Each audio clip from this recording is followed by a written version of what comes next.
Lalu saudara-saudara, salah satu warisan yang kita ingin pelajari bersama, yang kita perlu bawa pulang, dan kita perlu untuk menghargai, dan juga bahkan menghidupkan, dan bagikan kepada orang lain, adalah satu karunia dan pemberian dari Tuhan untuk gereja Advent mengenai reformasi kesehatan.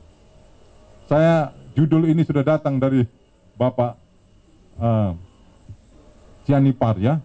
Jadi ini saya bersyukur, dan kalau saudara melihat dari Ellen G. White punya ensiklopedia, banyak juga keterangan di dalamnya di sana. Saudara, ada prioritas Tuhan di dalam memberikan pekabaran. Ada prioritas Tuhan. 20 tahun yang pertama dari gereja Advent punya pertumbuhan dan perkembangan.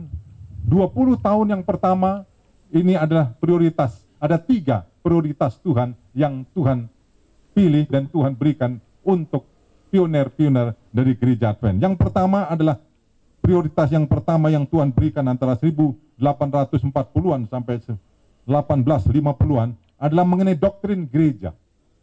Membangun dasar-dasar doktrin gereja, termasuk doktrin pilar dari para gereja kedatangan Kristus, Sabat, hari ke-7. Lalu apalagi saudara? Yang kedua, sanctuary doktrin. Lalu yang keempat apa itu? Ya, orang mati itu apa? Sebab kenapa ini begitu penting? Contohnya saja, kalau orang mati masih hidup dan sudah hidup orang mati itu, apa Kristus perlu datang ke dunia? Nggak perlu. Pekabaran yang lain akan dihancurkan oleh satu doktrin yang salah, yang tidak alkitabiah. Kalau orang mati masih tetap hidup, jiwanya masih hidup, nggak perlu Yesus datang untuk menghidupkan orang yang apa? Orang yang mati. Betul kan? Dan kalau Yesus tidak perlu datang, saudara, apakah kita perlu untuk berbakti dan juga untuk menurut kepada Tuhan? Tidak perlu lagi. Dan doktrin yang paling penting tentunya, semua penting, tetapi ini doktrin pilar, yaitulah mengenai perkembangan gereja, doktrin Ka'bah. Lalu pilar yang maksud saya adalah prioritas yang kedua yang Tuhan berikan. Pertama adalah doktrin, lalu prioritas yang kedua yang Tuhan berikan adalah berfokus pada organisasi gereja. Tadinya gereja Advent tidak percaya adanya organisasi, karena organisasi itu adalah Babylon. Selalu, kalau orang membangun organisasi, pimpinan kita atau pioner kita berbicara mengenai organisasi, itu sudah Babylon. Dan kita harus keluar dari apa? Babylon. Tidak perlu organisasi. Tetapi roh Tuhan menuntun hamba Tuhan Ellen G. White memberikan terang dan juga memberikan petunjuk pentingnya organisasi, dan puncak daripada prioritas yang Tuhan berikan adalah pengorganisasian gereja Advent 13 Mei 1863.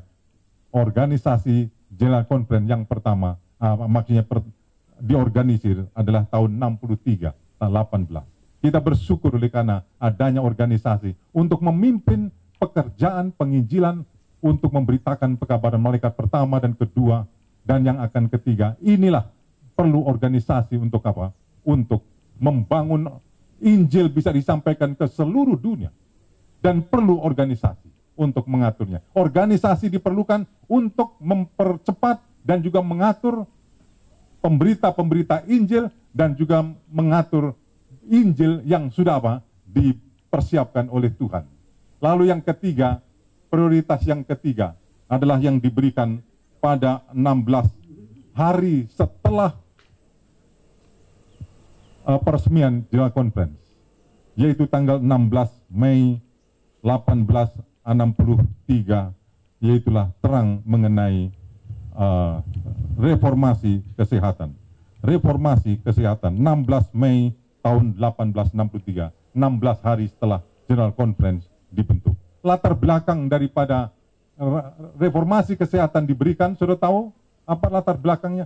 Karena banyak pendeta-pendeta muda pada waktu itu, pengerja-pengerja yang masih muda, sudah sakit dan akhirnya mati apa? Muda, termasuk di dalamnya adalah suami daripada Ellen G. White sendiri, umur 40 tahun, dia sudah sakit-sakit dan akhirnya dia pun termasuk mati yang muda. Lalu sudah tahu siapa misioneri yang pertama yang dikirim ke Eropa? masih muda, tapi juga kena penyakit oleh karena kondisi, dan juga mereka tidak peduli. Yang penting bekerja untuk Tuhan, mereka tidak pusing dengan apa? Dengan kesehatan. Akhirnya Tuhan melihat, Tuhan memberikan itu prioritas yang ketiga, itu latar belakangnya. Dan ini reformasi kesehatan ini juga sebetulnya sudah diberikan sebelumnya, yaitu tahun 1848 ada beberapa poin yang sudah diberikan sebelum tanggal 6 Mei 1863, termasuk di dalamnya penggunaan teh, lalu kopi, tembakau, berbahaya untuk kesehatan. Itu diberikan lebih dahulu. Bahwa orang-orang Advent waktu itu masih minum apa? Teh, juga apa? Merokok, dan juga apa? Tembakau, teh, dan minum kopi. Jadi tidak ada beda dengan karena Kristen. Dan saudara, kalau tidak ada warisan dan terang dari ini roh nubuat ataupun reformasi kesehatan, kita punya gereja tidak beda dengan apa? Dengan kekristenan yang lain. Sama saja, minum teh, minum kopi, dan merokok. Tapi puji Tuhan, oleh karena Tuhan sudah memberikan terang lebih dahulu. Begitu juga persinaan di dalam gereja terjadi. Ya, persinaan di dalam gereja dan kelemahan-kelemahan yang lain.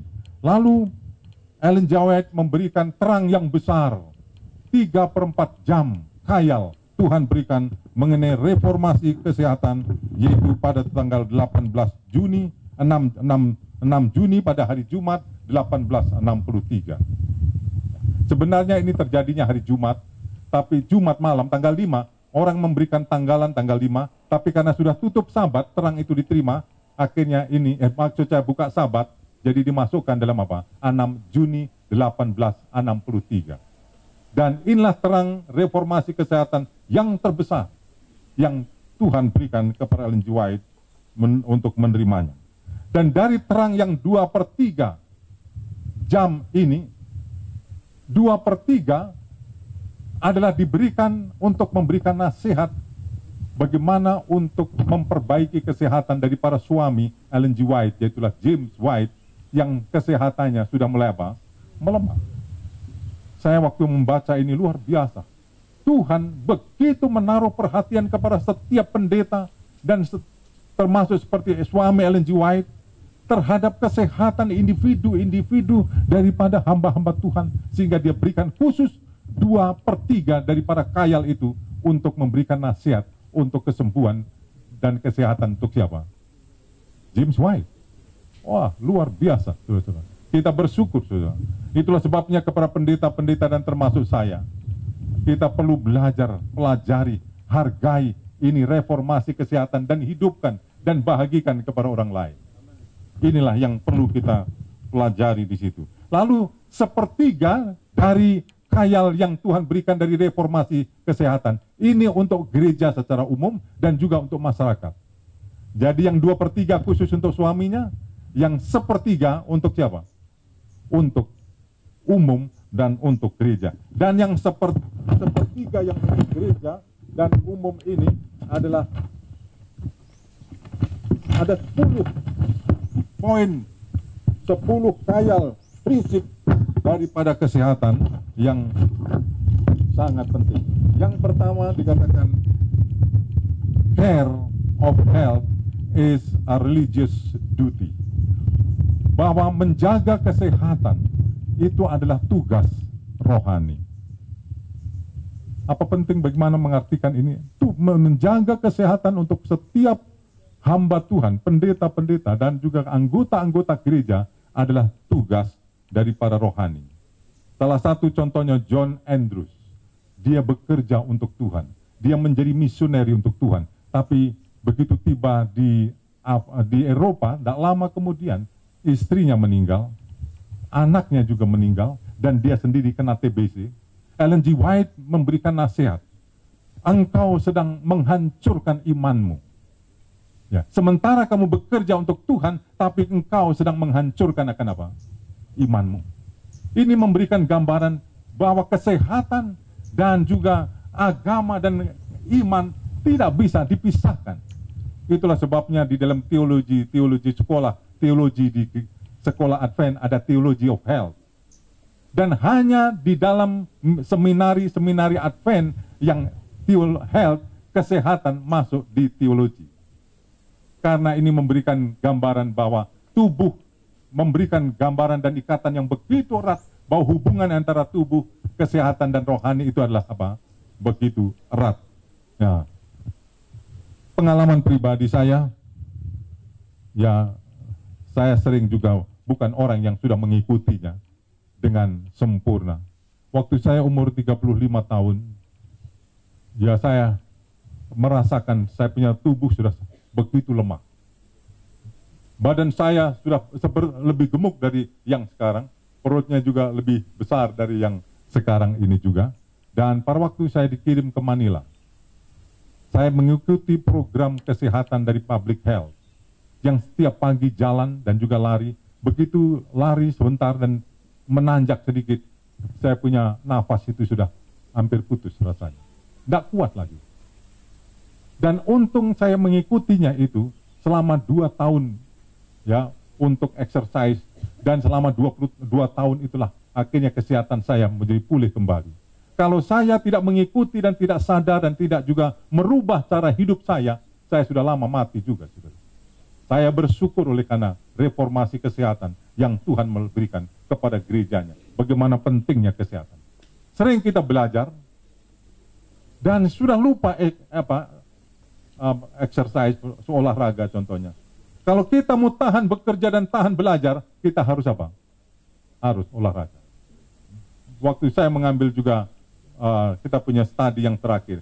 Kita punya otak tidak mampu untuk terus belajar dan duduk dan belajar kalau kita tidak sertai dengan olahraga. Itulah sebabnya ada teman yang begitu concern oleh karena dia mau mencari grade yang terbaik dan akhirnya ya sakit-sakit juga. Jadi saudara, ini satu hal yang apa? Bahwa tugas agama, tugas menjaga kesehatan adalah apa? Tugas rohani.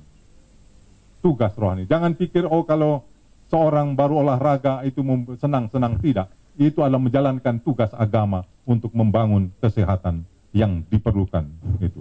Lalu dikatakan the cause of disease is a violation of health law. Ellen G. White memberikan satu konsep bahwa orang sakit pada zamannya oleh karena pelanggaran terhadap hukum apa?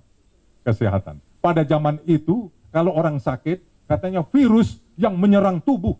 Itulah sebabnya kalau mau mengobati orang sakit dikeluarkan di punya darah.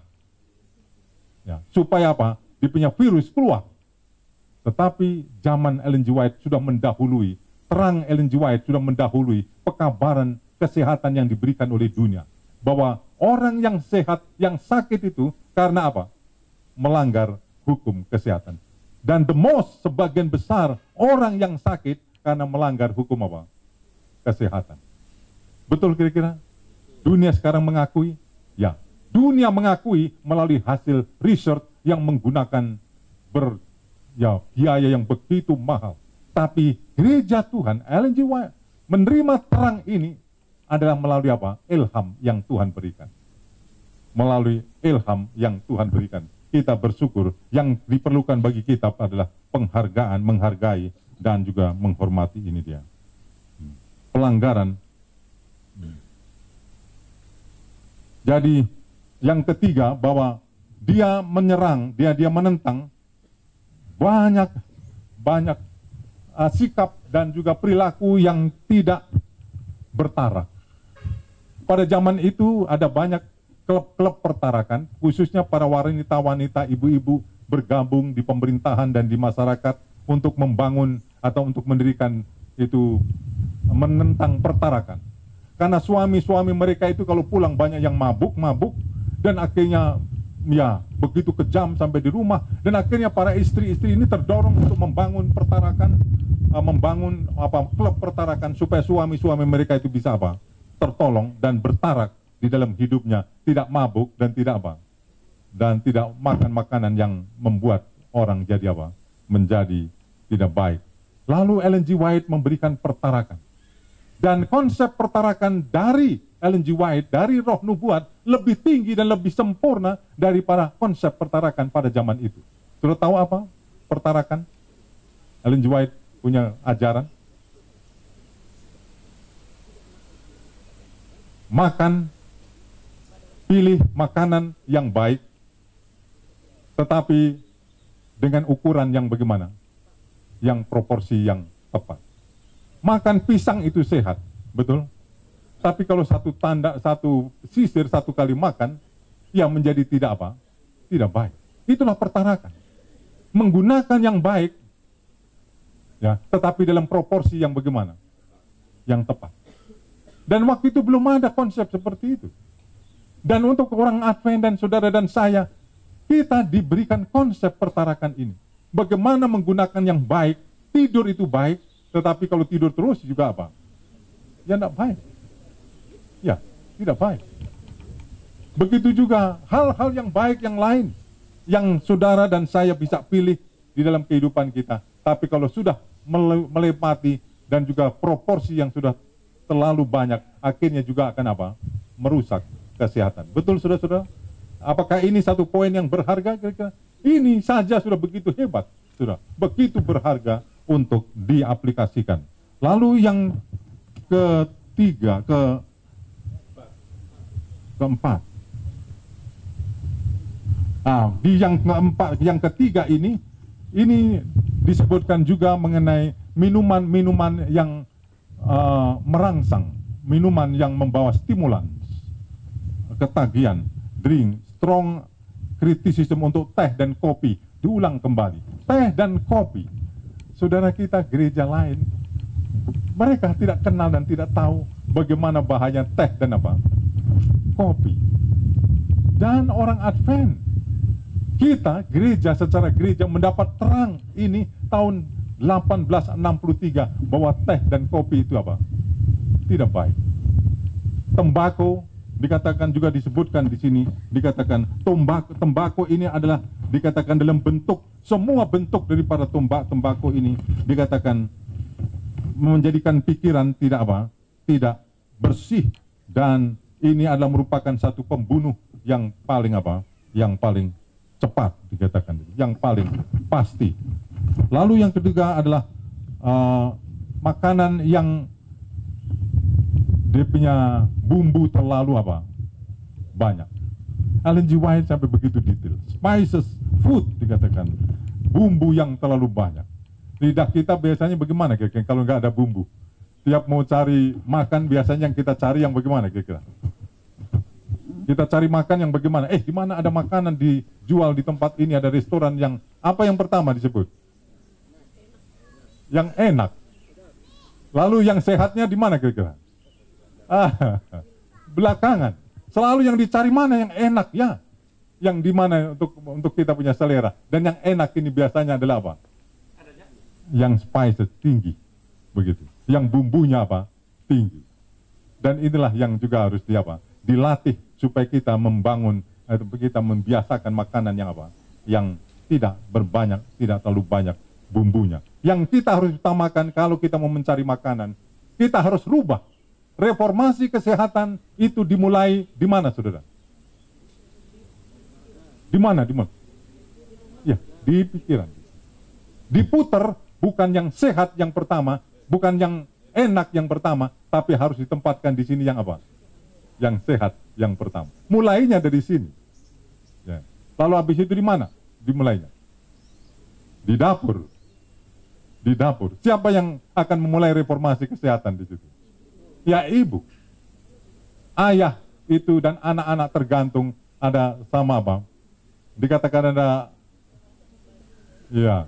ada lambang garpu, dikatakan apa di situ ditulis bahwa suami dan anak-anak dikatakan dibunuh oleh istrinya dengan apa? Garpu, dikatakan dengan garpu, karena makanan yang disediakan itu sehat atau tidak sehat adalah tergantung daripada siapa?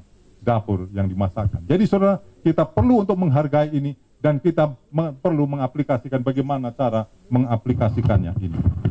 Lalu yang berikutnya adalah overwork, juga terlalu banyak bekerja. Lalu yang keempat, vegetarian. Vegetarian sudah diberikan oleh hamba Tuhan Ellen G. White tahun 1863 bahwa makanan yang pertama yang terbaik yang Tuhan berikan kembali kepada makanan siapa? Adam dan Hawa. Semua tahu, hanya kita saja yang apa? Yang berat sekali untuk mengaplikasikan. Betul saudara-saudara? Nah, ini membutuhkan pergumulan.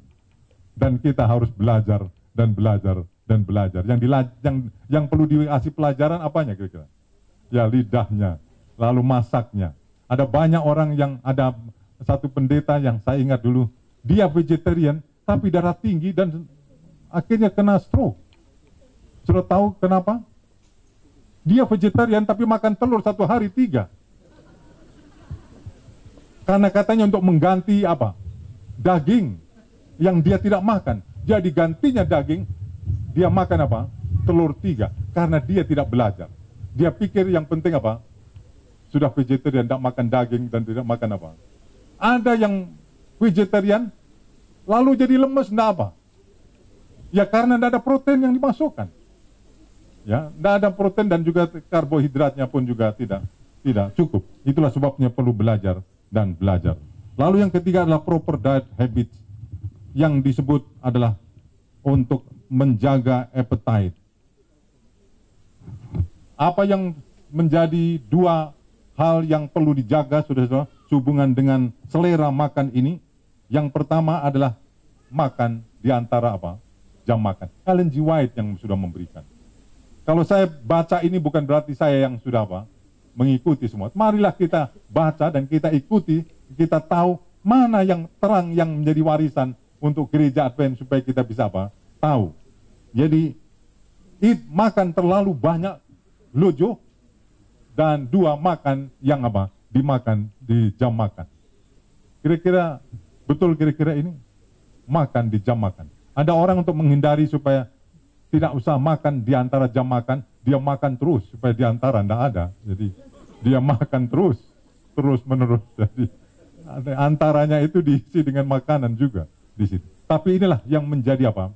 Yang menjadi perusak untuk kesehatan yang Ellen G. White lihat adalah makan terlalu apa?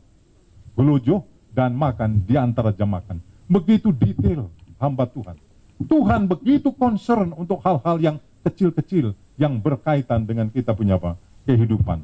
Lalu yang pertama adalah control the mind. Kontrol pikiran. Kira-kira menjaga kesehatan perlu, dan ini cukup kira-kira?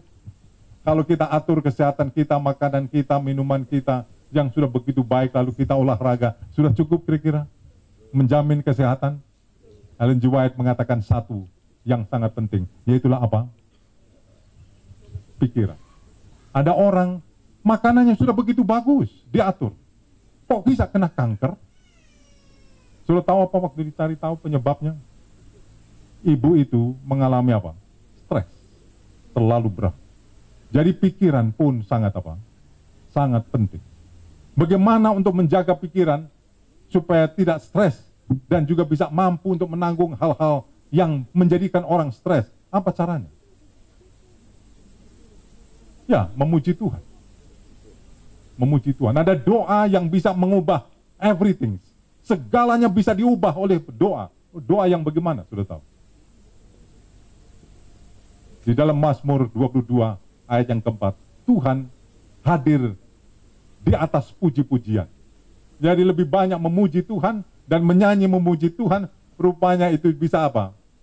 Bisa Allah, mengundang Allah hadir, dan kalau Allah hadir, semua akan bagaimana? Berubah. Amin, saudara ya. Jadi pikiran yang perlu dijaga, ini adalah yang sangat penting juga. Lalu, natural remedy, obat-obat alami. Dikatakan nature alone is effectual restorer. Jadi alam dan tanaman itu saja, itu sudah merupakan satu obat untuk penyembuh. Dan ada 9 atau 8 obat-obat alami yang disebut New Start.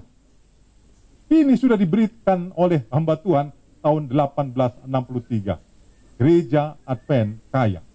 Hanya kita tidak menghargai pemberian Tuhan dan kekayaan ini. Orang lain yang sudah apa? Orang lain yang menghidupkan akan warisan ini. Dan banyak kita tidak menghargai tidak menghidupkan dan menghargai. Supaya kita, saudara, kopi ini yang saya sampaikan sehingga saudara bisa ya pelajari lagi. Lalu yang pertama adalah apa obat alami yang pertama adalah udara apa? Bersih. Disinilah kita menghirup udara bersih. Kita perlu udara bersih. Lalu apa lagi? Air yang apa? Yang cukup. Kalau mau sehat, minum air pagi-pagi. Minum air pagi-pagi selama apa? Sebanyak apa? Ya, sebanyak-banyaknya. Saya tidak tahu kenapa sebelum saya dengar pelajaran mengenai minum air pagi-pagi, saya waktu kecil di kampung saya, begitu saya bangun terus minum air yang dari kendi yang saya tahu direbus atau enggak itu. Dan saya bisa biasakan sampai sekarang. Ada seorang teman pengerja yang bikin seminar di gereja kami, bahwa kalau mau sehat, mesti minum pagi-pagi. Untuk apa? Untuk menyegarkan tubuh sebanyak-banyaknya. Minum air 2 gelas ataupun 3 gelas. Dan saya lakukan sampai sekarang. Waktu saya kasih tahu juga, saudara, saya dari kecil tidak tahu siapa yang ajar sama saya. Secara naluri saya begitu bangun, air putih yang saya minum. Dan saya kasih tahu sama mereka, sudah tahu kenapa? Saya tidak tahu pendeta, kenapa? Ya saya bilang hanya itu yang ada di kampung saya. Begitu di rumah saya hanya air, hanya air putih yang ada. Jadi tidak yang lain nggak ada. Jadi itulah begitu ada air putih ada, ya itu saja yang saya minum. Tetapi dalam kondisi yang seperti itu pun menjadikan air putih itu bagaimana? Menolong untuk kesehatan, saudara. Ini adalah satu hal yang sangat penting. Lalu water, lalu sunshine, sinar matahari yang Tuhan juga berikan, lalu exercise, lalu istirahat yang cukup, lalu berpuasa untuk beberapa waktu, berapa hari lamanya, yang secara regular untuk memberikan apa? Istirahat untuk perut. Puasa sangat dianjurkan oleh hamba Tuhan. Lalu 4 tahun kemudian baru ditambahkan. Lalu yang kedelapan adalah personal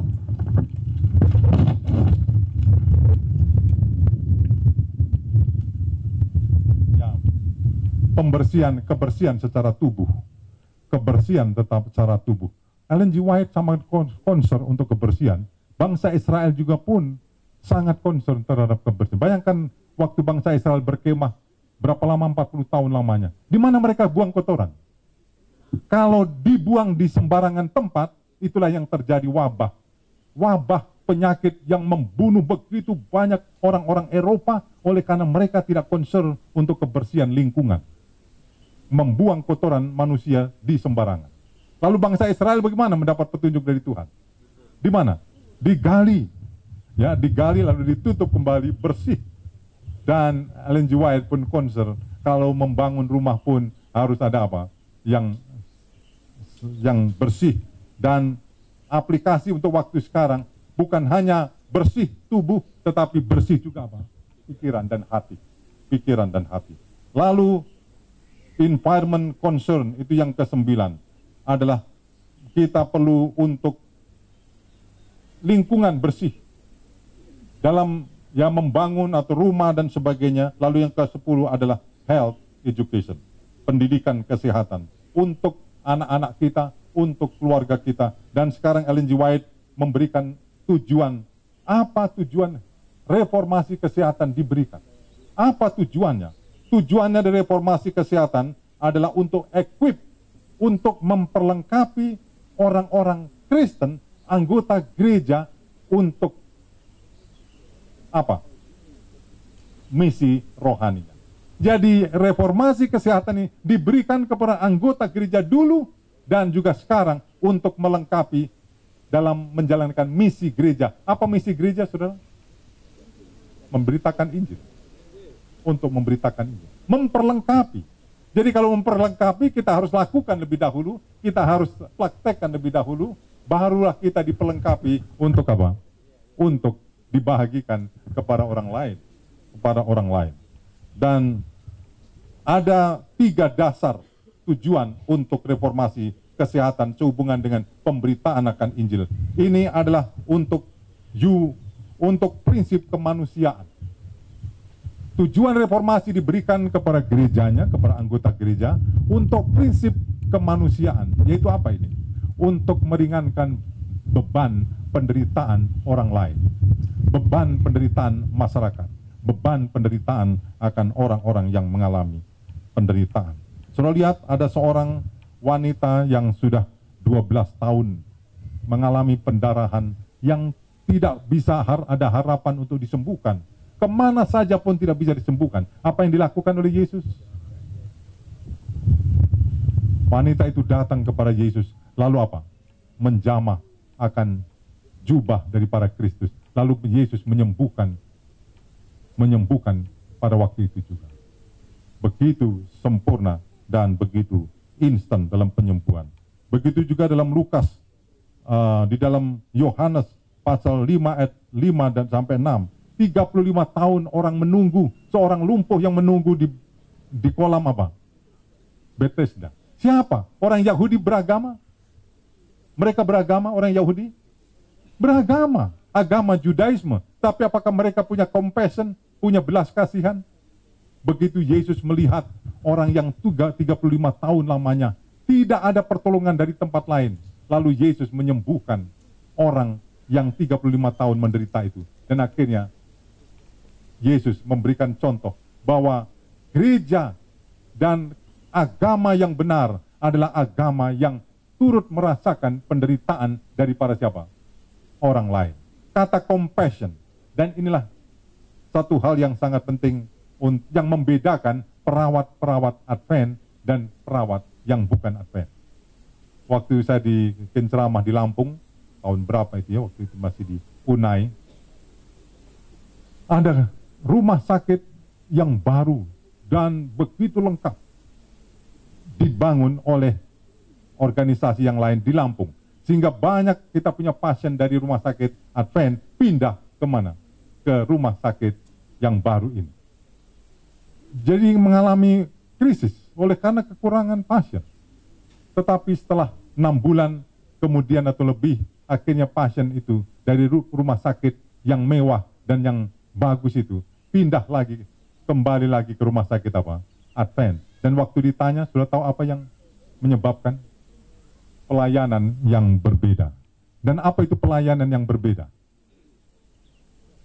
Compassion. Apa itu compassion? Belas kasihan. Itulah yang saya ajar di Unai juga untuk perawat-perawat yang mengambil kelas mengenai kesehatan. Bahwa yang membedakan perawat-perawat kita dan juga orang-orang Advent. Oleh karena kalau melihat orang yang menderita, kita memiliki apa? Belas kasihan. Perawat-perawat yang lain mereka menolong karena ada apa? Motif uang. Tapi kita punya pelayan dan ya, kita punya perawat ada oleh karena apa? Ada belas kasihan yang terjun langsung. Bukan hanya sampai kasihan tapi memberikan pertolongan. Dan untuk yang kedua adalah untuk evangelisasi prinsipal. Gereja Advent menerima terang kesehatan ini untuk evangelisasi, tujuan evangelisasi. Kenapa ini penting? Ini bagikan tangan apa? Kanan, tangan kanan. Dan pelajaran kesehatan ini adalah untuk menjangkau orang-orang di mana mereka berada. Mereka berada. Bisa dijangkau dengan apa? Dengan pelajaran kesehatan. Sebelum Injil tiba, disampaikan, maka pelajaran apa? Kesehatan. Lalu pelajaran kesehatan ini juga untuk mengubah dan juga merubah itu prejudis. Prejudis. Apakah ada prejudis orang-orang ketika saudara menginjil untuk orang-orang Jawa? Orang Jawa sudah ditanamkan bahwa kekristenan itu adalah agama Belanda. Karena Belanda itu inilah yang membawa kekristenan. Dan Belanda itu begitu kejam. Jadi jangan menjadi apa? Orang Kristen. Karena orang Kristen adalah agama Belanda. Yang mau jadi Kristen hanyalah pelayan dan juga pembantu-pembantu Belanda pada zaman itu. Lalu apa untuk mengubahkan ini, saudara-saudara? Prejudis yang seperti ini? Ya, adalah pelajaran kesehatan. Waktu kami di Kalimantan Barat juga ada 36 TSPM yang kami latih. Di sini ya ada dokter waktu itu yang membantu, Dr. Leo Setiawan, dan diajar bagaimana untuk menolong ataupun menolong orang yang sakit. Salah satu menggunakan obat charcoal itu ya, arang itu, untuk menolong orang yang sakit atau luka-luka. Ada satu istri kepala desa benci sama orang Advent. Lalu pada waktu TSPM kita ketemu, lalu dia mau tolong, Bu, saya bisa tolong untuk menyembuhkan luka daripada ibu kalau ibu percaya kepada Yesus Kristus. Dan ibu mau. Oh, saya mau, karena sudah berbulan-bulan luka dan sudah mulai membusuk. Dan akhirnya dia TSPM kita itu menolongnya menggunakan apa? Charcoal itu ditempel, dan 3 hari kemudian sudah menjadi apa? Sembuh. Dan berubahlah sikap dari para kepala desa itu terhadap orang Advent, dan akhirnya menjadi apa? Menerima pekabaran orang Advent. Jadi kesehatan ini Tuhan berikan melalui penginjilan. Dan hanya gereja Advent yang memiliki rumah sakit dan juga memiliki klinik-klinik yang tersebar di seluruh dunia. Dan inilah karena terang daripada apa? Hamba Tuhan Ellen G. White yang membedakan kekristenan yang lain. Mereka tidak concern terhadap apa? Terhadap kesehatan, karena mereka tidak tahu hubungannya. Lalu untuk keselamatan. Terang reformasi kesehatan Tuhan berikan adalah berkaitan dengan tujuan daripada keselamatan. Tujuannya bukan hanya sekedar untuk sehat. Tetapi untuk apa, saudara-saudara? Kesehatan kita ajarkan kepada orang lain. Puncak dan tujuan daripada kesehatan kita praktekkan, kita hidupkan, dan kita ajarkan kepada orang lain. Tujuannya untuk apa? Satu kata. Untuk pemulihan. Pemulihan apa? Peta Allah. Tubuh, pikiran, dan apa? Rohani. Dan ini sama dengan tujuan daripada pendidikan Advent. Apa tujuan pendidikan Advent? Pemulihan peta Allah. Kalau kita menginjil, apa tujuannya? Apakah hanya sampai di baptisan? Nah, baptisan perlu, tetapi tujuan akhir untuk apa? Pemulihan apa? Tabiat Allah. Jadi rencana keselamatan, tujuan pendidikan, dan tujuan reformasi kesehatan adalah untuk apa? Untuk kesehatan. Saya bicara sama saya punya kakak, karena dia merokok. Saya bilang, Mas, berhentilah merokok. Karena itu berbahaya sekali. Kalau Mas tidak merokok, akan lebih sehat dan panjang umur. Wah, dia jawab lebih pintar lagi. Orang teman saya juga itu merokok, tapi umurnya juga panjang, dia bilang itu. Iya, tapi kalau nggak merokok, umurnya akan lebih panjang. Ya, itu kan Tuhan yang ngatur, dia bilang. Lalu saya bilang sama dia, Mas, ada yang lebih tinggi, bukan hanya sekedar sehat, tetapi Tuhan mau kita ini menjadi apa? Naik lebih tinggi, supaya bersih dan suci dan kudus, supaya Tuhan, roh Tuhan menuntun kita. Betul, saudara-saudara? Not the sake for health, tetapi Tuhan mau memulihkan kita, menjadikan kita umat yang kudus, supaya roh Tuhan apa? Menuntun kita. Lalu yang terakhir di sini adalah motif yang paling tinggi daripada kesehatan Tuhan berikan adalah untuk memuliakan Tuhan. Memuliakan Tuhan. Dalam 1 Korintus 10, tidakkah kamu tahu bahwa tubuhmu yang apa? Ka'bah Allah. Tidakkah kamu tahu tubuhmu Ka'bah Allah? Roh Allah diam di dalam apa? Kamu. Dan hendaklah kamu memuliakan Allah dengan apa? Tubuhmu. Apa yang kamu makan, apa yang kamu minum, hendaklah itu untuk apa?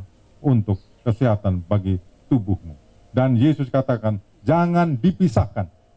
Pekerjaan kesehatan dan pekerjaan pelayanan ministry ini jangan dipisahkan. Waktu zaman dahulu, siapa yang memeriksa orang sakit dan menyembuhkan orang sakit? Waktu di padang belantara. Imam. Betul kan? Imam fungsinya 2. Memimpin agama dan juga apa? Dan mengobati orang sakit. Imam. Satu orang yang sama. Pribadi yang sama. Waktu Yesus di atas dunia, apa yang dilakukan? Dia hanya berkhotbah dan juga mengajar, menyembuhkan orang. Yang paling banyak dilakukan adalah apa? menyembuhkan orang banyak. Itulah sebabnya jangan dipisahkan pekerjaan kesehatan dan pekerjaan daripada apa? Pelayanan ini tidak boleh dipisahkan. Ini harus dilakukan oleh orang yang sama. Dan